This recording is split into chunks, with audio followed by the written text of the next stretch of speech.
Sometimes all you have is $700, and that's where the Hermes E5 comes in.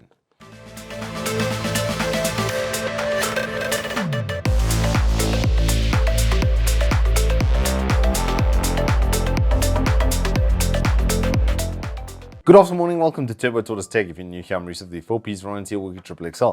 Today, we have something very different from what I normally test, being generally kind of higher end components that are often draw-worthy, but sometimes you only have $700 to spend on a set of components. And in this case, you can actually get especially a pretty decent keyboard for that amount of money with a mouse that's still going to work and give you what you need. So without further ado, let's get into what's in the box. Inside of this Hermes E5 packaging, you're going to find, well, a keyboard and a mouse. The only real complaint I have about these is the mouse's cable is a little bit short. They're both just standard rubberized and stuff, and they're acceptable, let's say, in their form and function. It's just that the mouse is a little bit short, and it was a little bit noticeable when I set it up. The rest of the mouse, however, pretty acceptable. The thumb buttons are a little bit spongy. They still have very audible clicks and are still kind of tactile, so you can still feel when you are pressing them, and the fact that it's got two thumb buttons is a big plus. Then there's a DPI switch on top, which goes from 1200, then 1600, 2400, 3200. It is a weird scaling pattern from those. The scroll's actually quite nice in this, and I'm partial to a good scroll. I tend to break them quite often, but it's quite nice, and it's rubberized. The overall shape is very familiar. Looking under bottom at the feet, they are PTFE-like feet, and the glide is pretty good. They're not too control-y. I'd actually say they've actually got quite a good balance over there, and then obviously you can see where the optical sensor is. It's got a little bit of RGB. It is preset. You can't really change anything on it, but it will still scroll through its RGB. The shape, I've got to say, is actually pretty comfortable, all things considered. It is built for, I would say, a little bit of a longer hand, but it should feel comfortable in most cases. The keyboard, however, is definitely the star of the show, and it's what I assumed when I picked this kit for review. It's got blue switches, which I'm not a huge fan of, but even blue tactile switches are still better than any membranes are going to be. The overall audio from this as a result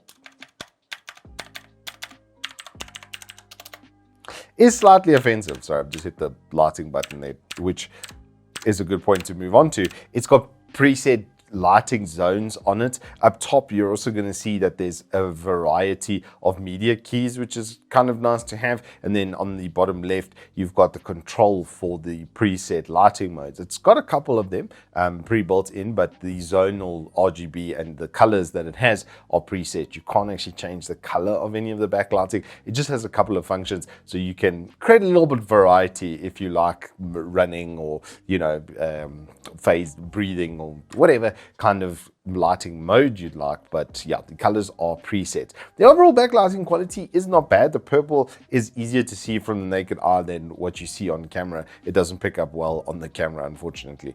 It's got a YH switch. Goodness knows who makes that or where they come from, but it's still a mechanical switch, and that really does make me feel like it's going to last a little bit longer. Overall feel wise, it's actually really not bad. It feels kind of like a linear, except for that tactile click, and the click happens actually quite early during the stroke. It's got like a little bit that still goes down like that, as you can see, like as I'm pressing the W key there.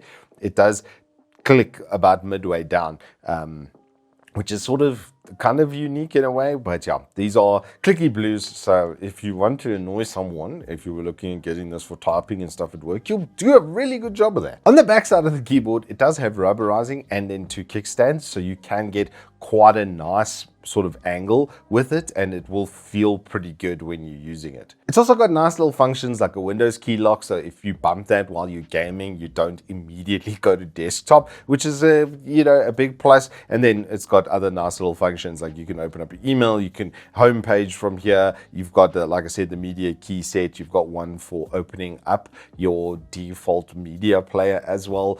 And you can switch off the backlighting. So for instance, if I go function over here, I can actually just switch it off entirely. It's got 4 brightness levels as well for the backlighting. So it's got all the main functions you'd really want to have on a keyboard. The fact that it is backlit and full mechanical and comes with a mouse that isn't terrible, really not bad. I did mostly play MOBAs with it. I the playing FPS and stuff with this, it will work. It's just not going to be exceptional. You are going to run into a couple problems. But if you're just doing casual gaming and you're playing like MOBAs and stuff like that, it's actually going to be pretty good. Overall, 700 South African rands, I wouldn't feel awful buying this. I'd give it an 8 out of 10, honestly. At its price point, it's not like amazing giga value, but if I bought this for like a very young gamer or someone just starting out, or you just want something decent that's gonna function like and give you basics, and you're not looking for anything overly competitive, then look no further. In those respects, it's going to do a good job. If you just want a backlit keyboard that's mechanical, that's not going to break anytime soon, and you're not worried about the audio from clicky blue keys, the Switch itself actually feels pretty good. The mouse is really not that bad. I was quite surprised that the sensor didn't like skip out or give me any real problems. It was just the DPI scaling that was a little bit weird, and the cable being a little bit short. The thumb buttons, as I said, are a little bit spongy on these two, but the left and right click are perfectly fine. They feel like a really old Omron is the best way I could sum it up. All in all, like I say, I'd give it about an 8 out of 10. These are available on Uncle Evetech for a whole $699, and in that respect, it's pretty decent on the bang for buck scale. Anywho, that's all I've got for you on this Hermes E5 Combo. If you have enjoyed this, please do hit us up with a like and subscribe, and I'll see you on the flip side.